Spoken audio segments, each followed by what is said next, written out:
The 30-day countdown began and Earth transformed in ways that Commander Zektar could never have imagined possible for such a primitive species. Colonel Ryan Hayes stood in the underground command bunker beneath the Pentagon and coordinated the largest military mobilization in human history, while maintaining the illusion that Earth's governments were still debating surrender. Every nation on the planet had agreed to put aside their differences and work together against the alien threat, and Ryan marveled at how quickly humanity could unite when faced with extinction. The aliens were monitoring Earth's communications, but they seemed to dismiss most of what they observed as the panicked scrambling of a doomed species. Ryan smiled grimly as he watched hegemony scout ships recording footage of what appeared to be chaotic military exercises and uncoordinated defensive preparations. What the aliens could not see was the hidden network of tunnels and bunkers that connected every major military installation on Earth and allowed for secure communication between all human forces.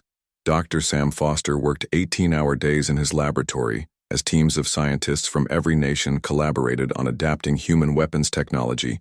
For space combat, Sam had been Earth's leading theoretical physicist before the aliens arrived, and now he found himself designing weapon systems that could penetrate alien armor and shields. The breakthrough came when Sam realized that many materials common on Earth were completely unknown to galactic civilization, and this gave humanity several unexpected advantages. Depleted uranium penetrators could slice through alien hull plating like it was made of paper, and Earth's nuclear arsenal represented firepower that no galactic species had ever developed. Sam discovered that most alien species had evolved on worlds with abundant resources and peaceful environments, where the concept of total warfare had never emerged.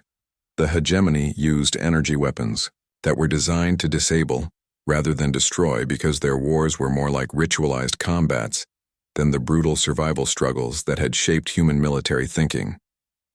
Meanwhile, Lieutenant Amy Walsh led a team of reconnaissance specialists who had infiltrated the alien monitoring stations the hegemony had established around Earth's orbital space. Amy had been a Navy SEAL before volunteering for the most dangerous assignment in human history, and she used her training to study alien psychology and tactical doctrine. What she learned terrified and encouraged her in equal measure, because the hegemony forces were individually superior to humans in almost every measurable way. Their soldiers were stronger, faster, and better equipped than anything Earth could field, and their technology was centuries ahead of human capabilities. But Amy also noticed that hegemony tactics were predictable and formulaic, as if they had never faced an enemy that refused to follow the established rules of galactic warfare. The aliens seemed genuinely puzzled by human behavior, and Amy realized that Earth's violent history might actually be an advantage in the coming conflict. Back in the command bunker, Ryan Hayes reviewed intelligence reports from Amy's team and began to formulate a battle plan that would use Earth's unique characteristics against the hegemony. Human soldiers had been fighting each other for thousands of years and had developed tactics and strategies that were completely foreign to species that had never experienced real warfare. Concepts like guerrilla fighting, suicide attacks, and total mobilization were as alien to the hegemony as their technology was to humanity. Ryan ordered the construction of hidden weapon factories in abandoned mines and underwater facilities where human engineers could mass-produce the simple but effective weapons. Sam Foster had designed President Helen Ross, maintained diplomatic contact with Commander Zektar, and played her role as the leader of a divided and frightened world perfectly. She allowed the aliens to observe heated arguments between world leaders and staged public protests that made it appear as if humanity was tearing itself apart under pressure. Zektar seemed amused by what he saw as typical primitive behavior, and he began making plans for how to manage Earth's population after their inevitable surrender. The alien commander had conquered so many species that he had developed a standard procedure for integrating new worlds into the hegemony. First would come the demonstration of superior firepower, followed by the collapse of local government, and finally the installation of hegemony administrators to manage the new slave population. Zektar had never encountered a species that responded to this process with anything other than immediate submission, and he saw no reason why humans would be different. Dr. Lisa Carter used her time aboard the New Horizon to study every aspect of hegemony technology. and biology that she could observe, she discovered that the aliens had incredibly advanced medical technology, but had never developed immunity to Earth's diseases and biological agents. More importantly, Lisa realized that hegemony psychology was fundamentally different from human thinking in ways that could be exploited. The aliens had evolved as cooperative, hive-minded creatures who valued consensus and group harmony above individual achievement or survival. They could not understand why humans would choose death over surrender, or why someone would sacrifice themselves for strangers. Lisa began working with Earth's military psychologists to develop tactics that would maximize the psychological impact of human unpredictability on alien forces. As the days passed, Commander Zektar grew increasingly confident that humanity would accept hegemony rule when faced with the alternative. His scouts reported that human military preparations seemed uncoordinated and primitive, and their technology appeared to be completely inadequate for space combat. The alien commander began to feel almost sorry for these soft, weak creatures who were so obviously unprepared for the realities of galactic politics. Zektar decided to make the eventual conquest as quick and painless as possible because he saw no point in prolonging the suffering of such a helpless species. What he did not know was that hidden factories across Earth were producing thousands of kinetic kill vehicles that would be launched from concealed installations when the fighting began. Ryan Hayes had studied every successful asymmetric warfare campaign in human history, and he understood that Earth's only chance lay in making the cost of conquest higher than the aliens were willing to pay. Human engineers had retrofitted civilian spacecraft with military hardware and created a hidden fleet that looked like merchant vessels and research ships. Amy Walsh's reconnaissance had identified the weak points in hegemony, fleet formation, and Ryan planned to exploit every vulnerability his people had discovered.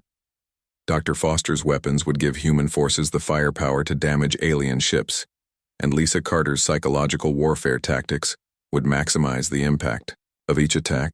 As the 30-day deadline approached, both sides prepared for what they believed would be the final resolution of humanity's first contact with galactic civilization. Commander Zektar reviewed his invasion plans one final time, and felt satisfied that everything would proceed according to standard hegemony protocol. President Ross made her final diplomatic contacts with world leaders and confirmed that every nation on Earth was ready to fight together against the alien threat. Countdown continued, and neither side fully understood what the other was truly capable of, but both were completely committed to their chosen course of action. Earth held its breath and waited for the moment when humanity would either join the galactic community as slaves or prove that some species were too dangerous to conquer.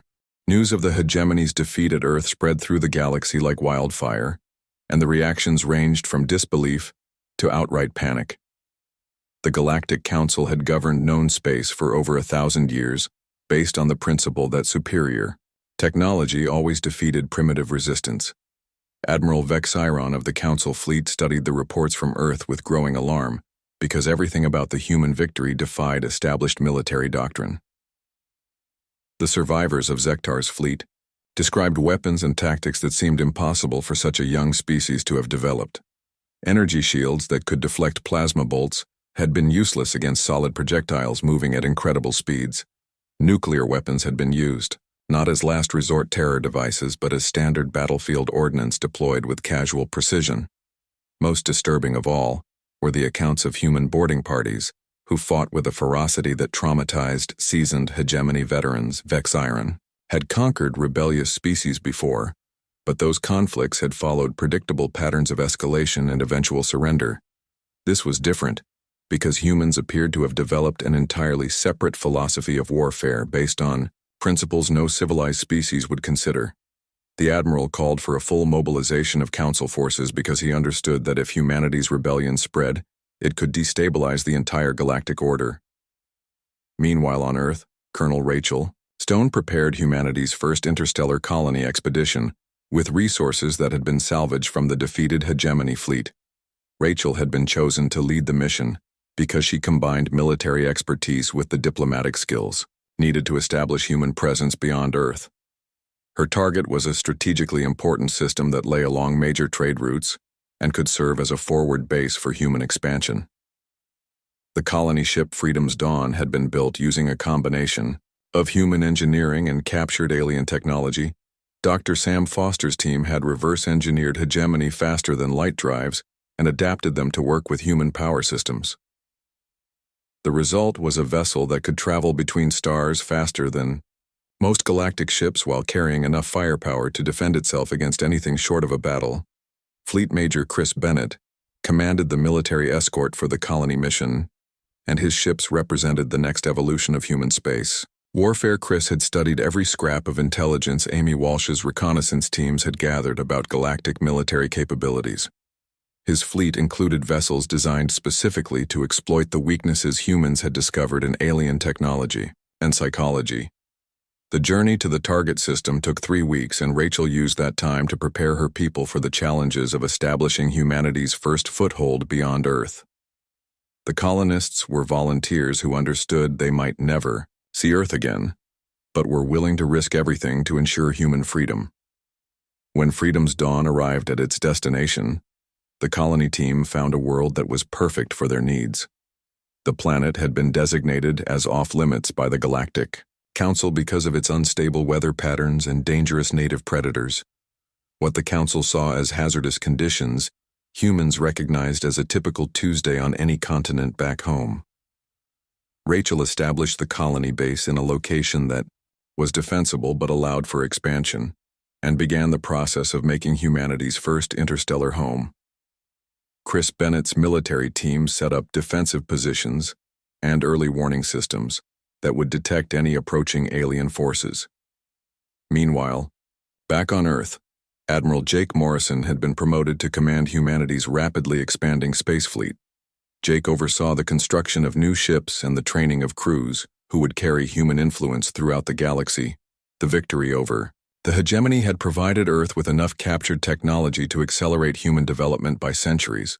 Dr. Lisa Carter worked with teams of xenobiologists to study alien physiology and develop new weapons systems tailored to exploit species' specific weaknesses.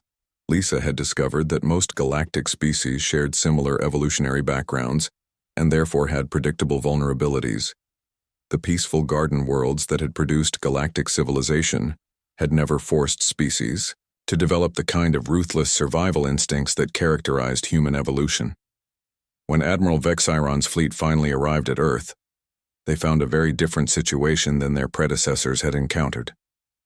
The planet was now defended by orbital fortifications that bristled with weapons designed specifically to counter galactic military technology.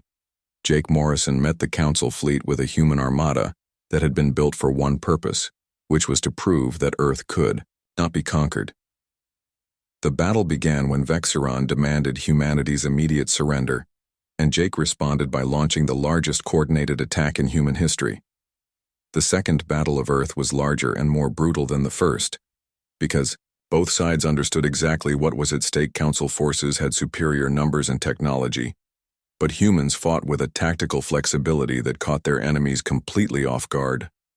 Dr. Maria Santos had joined the military as an advisor, and her psychological warfare techniques proved devastatingly effective against alien morale. Maria understood that species who had evolved cooperative social structures could be broken by sustained exposure to apparently suicidal enemy behavior. Human pilots flew their ships into alien formations in attacks that seemed like suicide runs, but were actually carefully calculated tactical maneuvers. The sight of human vessels exploding in nuclear fireballs while taking enemy ships with them had a profound psychological impact on Council forces. Admiral Vexiron watched his carefully planned battle formations disintegrate under the impact of human tactics that defied every principle of rational warfare. His officers reported that human ships were ignoring damage that should have forced them to withdraw and continuing to fight until they were completely destroyed. The Council fleet had been trained to fight enemies who would surrender when defeat became inevitable, but humans seemed to prefer mutual annihilation to capitulation. Colonel Ryan Hayes coordinated Earth's ground-based defenses and turned the planet itself into a weapon against the invading fleet. Hidden installations launched swarms of kinetic kill vehicles that overwhelmed alien point defense systems through sheer numbers. Nuclear mines that had been disguised as space debris detonated throughout the Council formation and created zones of radiation that disrupted alien sensors. The battle raged for 2 days before Admiral Vexeron finally accepted that his fleet could not achieve victory without suffering unacceptable losses. The Admiral had lost nearly half his ships, and his surviving crews were demoralized by their inability to predict or counter human behavior. Vexeron gave the order to retreat, and felt the weight of failure settling on his shoulders as his battered fleet limped away from Earth. The second human victory sent shockwaves throughout the galaxy because it proved that the first battle had not been a lucky accident. Humanity had developed a way of fighting that was fundamentally different from anything galactic civilization had ever encountered. Jake Morrison stood on the bridge of his flagship and watched the alien fleet disappearing into hyperspace. He knew that more enemies would come because the galaxy could not allow Earth's example to spread to other conquered species. But Jake also knew that humanity was no longer fighting alone because their victories had inspired hope on worlds that had been enslaved for generations. The war for human freedom was expanding beyond Earth and becoming something much larger than anyone had originally imagined. In hidden colonies and secret bases throughout Council space, humans were preparing for the next phase of their campaign. The galaxy was about to learn that some species could not be conquered because they would rather burn the entire universe than accept chains. The 30-day deadline arrived like the dawn of a new age, and President Helen Ross stood before the assembled cameras of the world to deliver humanity's answer to Commander Zektar. Her voice was calm and steady as she spoke, but every human watching could hear the steel beneath her diplomatic words. Helen looked directly into the camera and spoke as if she were addressing Zektar personally, and her message was simple and clear. Humanity appreciated the hegemony's offer to join the galactic community, but Earth would remain free and independent under its own government. She explained that humans had fought too hard and sacrificed too much to build their civilization to simply hand it over to alien rulers no matter how advanced they claimed to be. Helen finished by saying that Earth hoped for peaceful coexistence with the hegemony, but would defend itself if necessary. Commander Zektar received the transmission aboard his flagship, and his 4 arms trembled with what his species considered righteous indignation. No primitive species had ever dared to refuse hegemony rule, and Zektar felt personally insulted by humanity's arrogance. He immediately ordered his fleet to assume attack formation and prepared to demonstrate why resistance to the hegemony was futile. Zektar decided to follow standard protocol and begin with an intimidation bombardment of an uninhabited area to show humans the price of defiance. His tactical officers identified the southern continent called Antarctica as the perfect target because it appeared to be empty of human settlements. The bombardment would create spectacular destruction that could be observed from space and would surely convince the humans to reconsider their foolish decisions. Zektar gave the order and watched with satisfaction as his heavy cruisers moved into position above the frozen wasteland. The energy beams that lanced down from space turned ice into steam and carved massive craters in the continental bedrock. The display was designed to terrify primitive species into immediate surrender, and Zektar waited confidently for humanity's panicked response. What he got instead was something no hegemony commander had ever experienced in over 200 years of conquest. Captain Jake Morrison had been waiting in Earth orbit aboard the retrofitted vessel Terra's Wrath when the bombardment began. Jake felt his heart pounding as he watched the alien attack and knew that this was the moment humanity had been preparing for. Since first contact, he opened a communication channel to Colonel Ryan Hayes in the command bunker and received the authorization he had been waiting for. The code words were simple, but they carried the weight of human history, and Jake repeated them. With grim determination, Ryan's voice came through clearly as he gave the order that would change everything. And Jake felt the responsibility of his species settling on his shoulders. Terra's Wrath had once been a simple cargo hauler, but Sam Foster's team had transformed it into something that would have been impossible without human ingenuity. The ship's cargo bays now held kinetic kill vehicles that could punch through alien armor, and its communication array could coordinate attacks across the entire human fleet. Jake opened fire first, and his initial salvo caught the hegemony formation completely off guard, because they had never expected primitive humans to possess space-based weapons. The uranium penetrators struck alien hull plating at a significant fraction of light speed, and the impact sent shockwaves through the entire enemy. Fleet Commander Zektar felt his flagship shudder under the unexpected assault, and his tactical displays showed damage that should have been impossible from human technology. Before he could process what was happening, the rest of Earth's hidden fleet revealed itself and opened fire from multiple directions. Amy Walsh had positioned human ships throughout Earth's orbital space using civilian identifications, and the aliens had dismissed them as harmless merchant vessels. Now those same ships unleashed coordinated barrages of kinetic weapons and nuclear warheads that had been designed specifically to exploit hegemony vulnerabilities. Sergeant Kevin Brooks led the first human boarding party as Terra's wrath closed with a damaged hegemony destroyer. Kevin had volunteered for the most dangerous assignment in human military history, and he led his team through the breach his ship had torn in the alien hull. What they found inside shocked both species equally, because neither side had expected hand-to-hand combat in what was supposed to be a space battle. The hegemony soldiers were individually stronger and better armored than humans, but they had never faced opponents who fought with such desperate ferocity. Kevin and his team used tactics that were completely foreign to galactic warfare, and the aliens found themselves unprepared for enemies who preferred death to defeat. The boarding action turned into a nightmare for the hegemony crew as humans fought through their ship using weapons and methods that violated every convention of civilized combat. Meanwhile, the space battle continued around Earth as more human ships joined the fight, and the aliens realized they were facing something unprecedented. Commander Zektar tried to rally his forces, but his tactical doctrine had no provisions for enemies who used nuclear weapons as standard ordnance. The radiation from human warheads interfered with hegemony sensors and communication systems because their technology had never been designed to operate in such an environment. Ryan Hayes coordinated the battle from his underground bunker and watched with grim satisfaction as his carefully planned ambush unfolded. Every human ship had been positioned to maximize damage to the alien formation, and the element of surprise was worth more than any technological advantage. The hegemony had superior individual capabilities, but humans had been fighting each other for millennia and understood warfare in ways that peaceful species could never match. Sam Foster's weapons performed exactly as designed, and alien ships that had seemed invincible began taking critical damage from human attacks. Dr. Lisa Carter monitored hegemony communications and reported that the enemy was becoming increasingly demoralized as their standard tactics failed. The aliens had expected quick victory followed by human surrender, but instead, they found themselves locked in a brutal fight against opponents who seemed to welcome death. Jake Morrison pressed his attack against the hegemony flagship and used every trick human naval warfare had ever developed.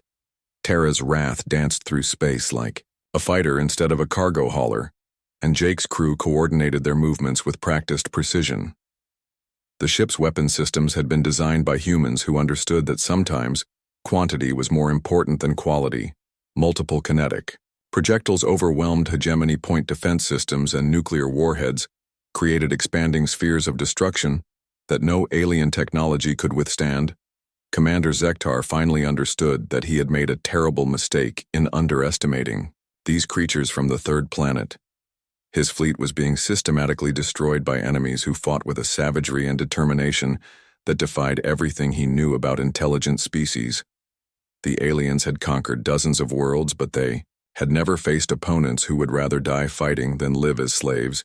Zektar gave the order to retreat and felt shame burning through his consciousness as his surviving ships fled from what should have been an easy conquest. The Battle of Earth lasted only 6 hours, but it changed the balance of power in the galaxy forever. Human casualties were heavy, but the hegemony fleet had been crippled, and their myth of invincibility lay in ruins among the wreckage floating around Earth. Jake Morrison watched the alien ships limping away into hyperspace and knew that this was only the beginning of a much larger conflict. Humanity had won the first battle, but the war for freedom was just getting started. The massive alien ship hung in space like a metal mountain against the stars, and Commander Zektar studied the readings from the small blue planet below with growing amusement. His claws tapped against the command console as he reviewed the data. His scouts had gathered about this new world they called Terra 3, and everything he saw confirmed what he already knew about primitive species. The creatures down there called themselves humans, and they appeared to be exactly what Zektar expected from a backwater world with simple technology and fragmented governments. The planet showed all the signs of a species that had not yet learned to work together properly, with different nations and groups fighting each other over resources and territory. Just like the other 47 species the hegemony had conquered before Zektar flexed his forearms and his thick armor plating shifted as he moved, because his people, the Chronari, had evolved on a peaceful world where cooperation meant survival, and conflict was rare. These humans looked soft and weak with their pale skin and small frames and no natural weapons like claws or armor plating, and their technology seemed hundreds of years behind hegemony standards. Down on Earth, Captain Jake Morrison stood in the command center of the exploration vessel New Horizon and watched the alien ship through the main viewer. The ship was bigger than anything humans had ever built, and its dark metal surface seemed to absorb light rather than reflect it. And Jake felt a chill run down his spine as he realized how outmatched they were. Dr. Lisa Carter stood beside him, studying her readings and shaking her head at what the scanners were telling her about the alien vessel and its crew. Ship contained atmosphere and gravity systems that operated on principles human science barely understood, and the energy reading suggested power sources that could run entire cities. Lisa had been chosen for this first contact mission because she was Earth's best xenobiologist, and her job was to study any alien life forms they encountered and help establish communication. She looked at Jake and whispered that the aliens seemed to be scanning Earth very thoroughly, and their technology was so advanced that human defenses might as well be made of paper. Jake nodded grimly because he had been thinking the same thing, and he knew that Earth's military leaders were watching this encounter very carefully from their hidden bunkers. New Horizon had been launched as a peaceful exploration vessel, but everyone on board knew they were really here to make first contact and try to determine if these aliens posed a threat to humanity. A communication signal came through the ships. Receivers and the universal translator that human scientists had hastily built began working to decode the alien language. The voice that came through the speakers was deep and rumbling and seemed to carry an undertone of barely concealed contempt. As it spoke, Commander Zektar identified himself as the leader of this hegemony scouting force, and he informed the humans that they had been selected for integration into the galactic community. Jake felt his blood run cold as Zektar explained that humanity would be given a choice between voluntary submission and forced conquest. The alien commander spoke as if he were offering humans a generous gift, and he described how other species had benefited from hegemony, rule, and protection. Lisa recorded everything while trying to keep her expression neutral because she could hear the arrogance in Zektar's voice, and she knew this was not really a negotiation. Zektar explained that humans would need to provide resources and labor to support the hegemony's expansion, and in return they would receive advanced technology and protection from other hostile species. The terms were simple, and Jake listened with growing anger as Zektar outlined how Earth's governments would be dissolved and replaced. With hegemony, administrators' human military forces would be disbanded, and any weapons more advanced than simple firearms would be confiscated for the safety of the galactic community. Earth's population would be relocated to make room for hegemony. Colonies and humans would work in whatever capacity their new rulers deemed most useful. Jake looked at Lisa and saw his own thoughts reflected in her eyes, because they both understood that this was not first contact, but rather a surrender demand back. On Earth, President Helen Ross sat in the emergency session of the United Nations Security Council and listened to the transmission from the New Horizon with carefully controlled fury. The other world leaders around the table were equally tense, as they heard Zektar's demands and realized that humanity was facing extinction as a free species. Helen had spent her entire political career working for peace and cooperation between nations, but she also understood that sometimes there were things worth fighting for. She looked around the table at the representatives from every major nation and saw the same determination in their eyes that she felt in her own heart. General Ryan Hayes stood at the back of the room, and his weathered face showed no emotion as he listened to the alien ultimatum. Ryan had fought in 3 different wars, and he knew the look of a predator when he saw one. And Commander Zektar was definitely a predator who saw humans as nothing more than prey.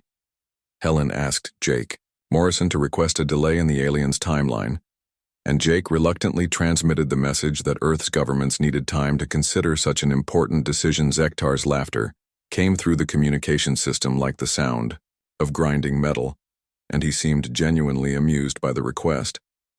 The alien commander agreed to give humanity 30 days to make their decision, because he found it entertaining that such primitive creatures thought they had any real choice in the matter. Zector explained that this was more time than most species received, and he was only being so generous because humans seemed particularly helpless and unthreatening. The communication ended, and Jake felt the weight of the entire human race settling on his shoulders as he realized what the next 30 days would bring. Lisa began immediately documenting everything they had learned about hegemony technology and psychology, because she knew this information might be the key to humanity's survival down on Earth. Helen Ross called for an immediate recess, and the world leaders began making urgent phone calls to their military commanders and intelligence agencies. Ryan Hayes was already moving toward the door because he had 30 days to prepare humanity for the fight of its existence, and he intended to use every single minute. The aliens thought humans were weak and divided and helpless, and Ryan hoped they would keep thinking that right up until the moment Earth showed them exactly how wrong they were. In space, Commander Zector ordered his fleet to take up positions around Earth's moon and wait for the humans to accept their inevitable fate. He settled back in his command chair and began planning how to divide Earth's resources among his officers, because conquering this primitive world would be just another routine operation. The stars continued to shine coldly as two very different species prepared for what each believed would be a simple resolution to first contact. The Galactic Council chamber had never seen anything like the emergency session that convened after Admiral Vexiron's devastating defeat at Earth. Representatives from 300 species gathered in growing panic as they realized that the foundation of their civilization was cracking. For over a millennium, the galaxy had operated on the simple principle that advanced technology and superior numbers would always triumph over primitive resistance. Now a single world had shattered that assumption and proven that there were species in the universe who could not be conquered through conventional means. Dr. Lisa Carter entered the chamber as Earth's first official ambassador to the galactic community, and her presence sent ripples of unease through the assembled delegates. Lisa carried with her a presentation that would forever change how the galaxy viewed humanity and Earth's place in the cosmic order. She had been chosen for this role because she understood alien psychology better than any other human and could communicate Earth's message in terms the Council might comprehend. The chamber fell silent as Lisa began her presentation with images of Earth that showed a world unlike any other in known space. She explained that Earth was classified as a Class 12 death world because of environmental conditions that would be instantly fatal to most galactic species.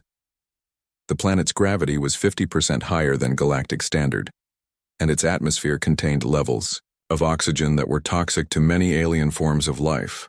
Earth's weather systems included storms that could level entire cities, and its geological activity regularly reshaped continents through earthquakes and volcanic eruptions. Most terrifying of all, Earth's biosphere was dominated by predator-prey relationships, where survival required constant vigilance and absolute ruthlessness.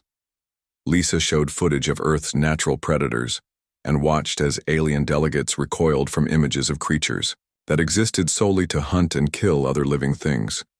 She explained that humanity had evolved not as cooperative hive dwellers, but as persistence hunters who could track prey across vast distances until exhaustion made the kill possible. Every aspect of human physiology and psychology had been shaped by millions of years of competition against the most dangerous environment in known space. The delegates listened in growing horror as Lisa described how Earth's harsh conditions had produced a species that viewed death as preferable to slavery. Meanwhile, Admiral Jake Morrison led humanity's expanding fleet through former hegemony territory and witnessed scenes that strengthened his resolve to continue the fight world after world had been stripped of resources to feed the galactic war machine, and their populations reduced to barely subsisting slave labor. The species that humans liberated were amazed by Earth's willingness to fight for the freedom of complete strangers. Jake met with leaders of formerly conquered peoples and heard stories of suffering that had lasted for generations under Council rule. These species had given up hope of ever being free until humans proved that the Galactic Council could be defeated. The liberated worlds began joining Earth's growing coalition and providing resources for humanity's continuing expansion. Dr. Carter continued her presentation by explaining the psychological differences between Deathworld survivors and Garden World dwellers. She described how humans had developed concepts like courage, honor, and sacrifice that were completely foreign to species that had evolved in peaceful environments. The idea of choosing death over surrender was so alien to Council psychology that they had no tactical doctrine for dealing with such opponents. Lisa showed recordings of human soldiers in combat and pointed out behaviors that defied every assumption about rational self-interest. Humans would sacrifice themselves to save strangers and fight to the death rather than accept defeat even when victory seemed impossible. The presentation reached its climax when Lisa displayed the casualty figures from both battles. At Earth, human losses had been severe, but the survivors had continued fighting with undiminished ferocity until their enemies retreated. No galactic species had ever encountered opponents who became more dangerous as their situation became more desperate. President Helen Ross addressed the Galactic Council through a live transmission from Earth, and her words carried the weight of humanity's newfound confidence. Helen explained that Earth had never sought conflict with the galactic community, but would not tolerate threats to human independence. She offered peaceful coexistence with any species that respected Earth's sovereignty, but promised total war against anyone who attempted conquest. The president's message was simple and delivered with quiet certainty that sent chills through the assembled delegates. Humanity did not want to rule the galaxy, but they would not allow anyone else to rule them. Colonel Rachel Stone reported from humanity's first interstellar colony that the settlement was thriving, despite conditions that would challenge most Earth species. Her people had adapted to their new world with the same resilience their ancestors had shown on every continent of Earth.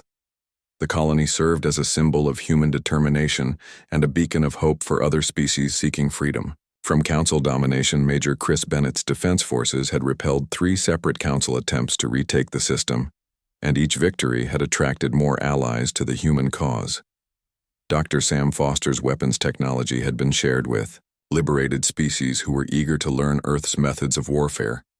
The galaxy was beginning to fracture as world after world declared independence and demanded the same freedom that humanity had won through force of arms. Admiral Vexeron stood before the Council's military leadership and delivered a report that no one wanted to hear. His analysis concluded that humanity could not be defeated through conventional military action because they did not respond to conventional pressure. Earth's forces grew stronger with each battle, while Council morale continued to deteriorate in the face of such implacable opponents. The Admiral recommended immediate negotiations because continuing the war would only result in the complete collapse of galactic civilization back on Earth. Jake Morrison received intelligence reports indicating that several Council member species were secretly preparing to switch sides. The human example had inspired hope throughout the galaxy, and oppressed populations were beginning to believe that freedom was possible. Jake understood that the war was entering a new phase where humans would serve as leaders of a galactic rebellion rather than defenders of a single world. Dr. Lisa Carter concluded her presentation to the Galactic Council with a warning that would echo through history. She explained that Earth represented only one example of what Deathworlds could produce, and that there were other dangerous species waiting to be discovered. The Council's policy of conquering primitive worlds might eventually encounter something even more terrifying than humanity. Lisa suggested that perhaps it was time for the galaxy to consider a different approach to interspecies relations. The chamber erupted in panicked discussions as delegates realized that their entire worldview had been fundamentally challenged. President Ross delivered her final message to the galaxy with words that would be remembered for millennia. She declared that the age of easy conquest was over, and that free species would no longer tolerate oppression in any form. Earth offered friendship and trade to peaceful neighbors, but promised swift retaliation against anyone who threatened human interests. The galaxy had awakened something that should have been left sleeping, and now they would have to live with the consequences. As the transmission ended, the representatives of 300 species sat in stunned silence. The helpless primitives they had dismissed as irrelevant had become the most dangerous force in known space. Commander Zektar's simple conquest mission had unleashed a chain of events that would reshape galactic civilization forever. Earth's Deathworlders had come, and nothing would ever be the same.